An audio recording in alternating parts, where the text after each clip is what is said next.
I'm talking with Christopher Keltz, the guest conductor for the Gateway Festival Orchestra, the fourth and final concert of the season, Celebrate Gershwin. This will be a popular one. This is going to be at the 360 building. Everybody loves Gershwin. It's Gershwin. So tell us about this Yes, one, Chris. sure.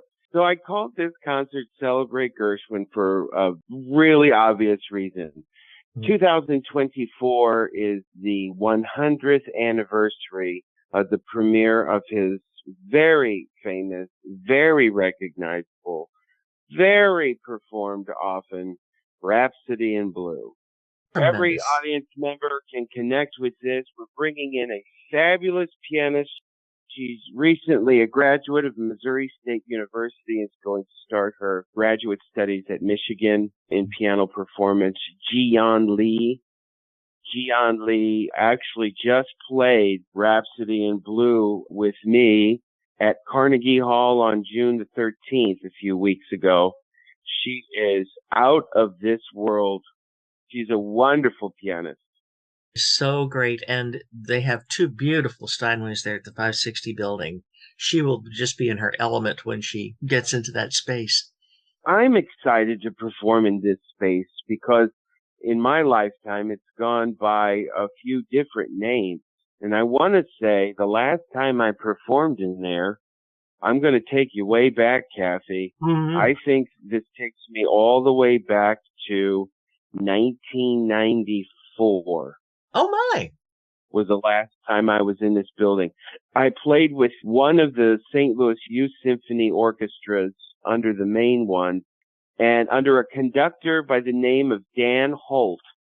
And we played Scheherazade that year. Doesn't that take you back? Wow. And of course, in that beautiful space and all those mosaics and stuff like that, it's sort of complimentary to the program. Yeah, I think it's going to be a real trip down memory lane. I chose Celebrate Gershwin because it seems that Gershwin has been able to captivate in his writing. Of course, his brother Ira helped in Broadway and the like, but Gershwin himself was an accomplished pianist. So it's no surprise that he had the ability to write such a virtuosic. I won't even call it a concerto because even though it's divided into three main parts, it's not a formal concerto. It's more of like a piano fantasy, a Rhapsody in Blue. And the very fact, for me, I think the fact that he calls it a Rhapsody in the key of blue is really outstanding because if you give a key a color, the key, C minor, D minor, C major, E flat major, I think it comes with connotations. There's going to be an expected key signature. There's going to be an expected modulation between major and minor. But if Gershwin calls it Rhapsody in Blue, then he has created an environment where the listener doesn't know necessarily what to think of what is coming. And you can create all sorts of moods around this key signature of what he calls blue. It can be cool. It can be sad. It can be nostalgic. It can be exciting. It's, I wish I was George Gershwin. I mean, I just find that really brilliant. I always have, for him to call that piece Rhapsody in Blue. When you think about it, in the time that he wrote this, people had very severe lines between classical music and modern music. And of course, the blue that was influenced by jazz and nefarious sources. Yeah. And here he performed this, wasn't it the Whiteman Orchestra, correct? That first performed it at Carnegie Hall. And he broke down some of those barriers and those preconceptions. Yeah, I mean, I think he can be labeled as a quintessential American composer of tone poems, bridging jazz and classical traditions together. And of course, he ends up making friends with Grofé, who is his orchestrator, because that first premiere of Rhapsody in Blue was for a much smaller ensemble than what we're going to hear on July 28th. I love the way you said Rhapsody in the key of blue.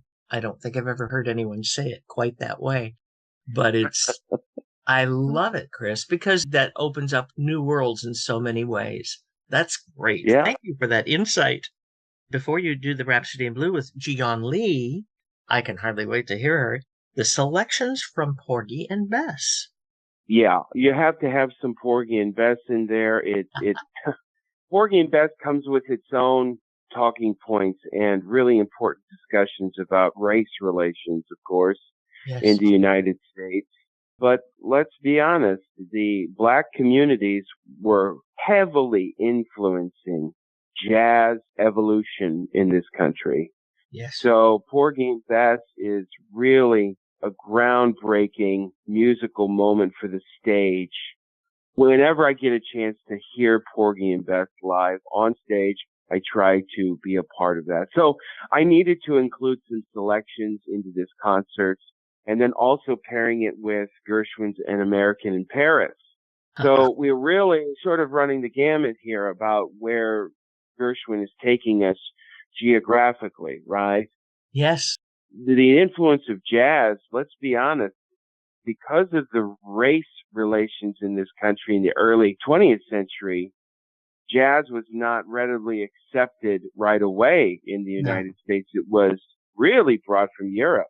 Europe is where some of these black musicians really excelled in the jazz bistros and speakeasies in England and in France, and then coming back to the United States. And so An American in Paris being a quintessential tone poem for George Gershwin seemed like the best pairing. And this is a hard concert. I really programmed some hard music. A lot of Goodness. notes. Yeah, you too many notes. It's really interesting how you're right, because Gershwin is so wonderful to listen to, but much is contained in his music. You said it earlier, he was just such a brilliant pianist. Of course, Groffet's orchestrations too. Nobody's going to be asleep on stage. We'll put it that way. It's all attention all Right. the time. It's all hands on deck. Yeah, it is. You're also incorporating Gershwin's Lullaby, and you also looped in Father of the Waters from Groffet's Mississippi Suite. Perfect choice. Yeah, I think the little hat tip to Groffet was appropriate. And, St. Louis and of course its relationship with the Mississippi River and the development of the city is so important and side Yes. by side. It just seemed rather perfect. It is a fabulous program. Celebrate Gershwin. Sunday, July 28th, 7:30 p.m. at the 560 Music Center, featuring pianist Jian Lee. Now, on these concerts, Gateway Festival Orchestra always encourages you to bring the kids. Bring the kids. This is so accessible for them, and it's a marvelous experience. I'll bet as a young person, you went to some of these concerts, as did I. I will never forget my first symphonic experience as a child. I think the mission of bringing the family, bring them out. Bring the kids, as my friend would say, bring the ones you like and bring the ones you don't like too. And maybe you'll find something in common. Find something in common and actually begin to like each other a little bit. Now, all of the Gateway festivals are free, which I just think is so terrific. It's such a great resource, especially right now where some people are really feeling the pinch of what's going on.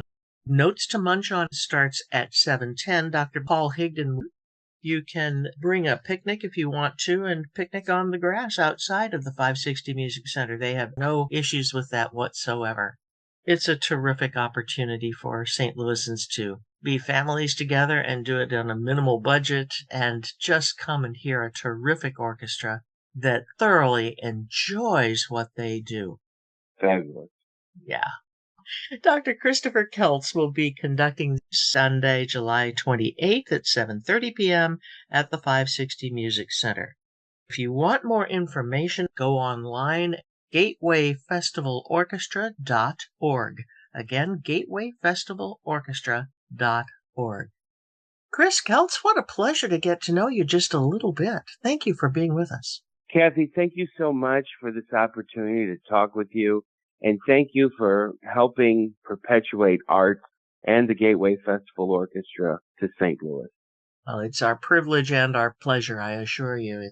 It's great to be able to do this with Classic 107.3. Our tagline is the voice for the arts in St. Louis. And we take that seriously, but we have a lot of fun doing it. As I'm sure you do, conducting the Gateway Festival Orchestra. So everybody come on out and see Chris Keltz conduct the Gateway Festival Orchestra. Thanks, Chris. Thank you, Kathy.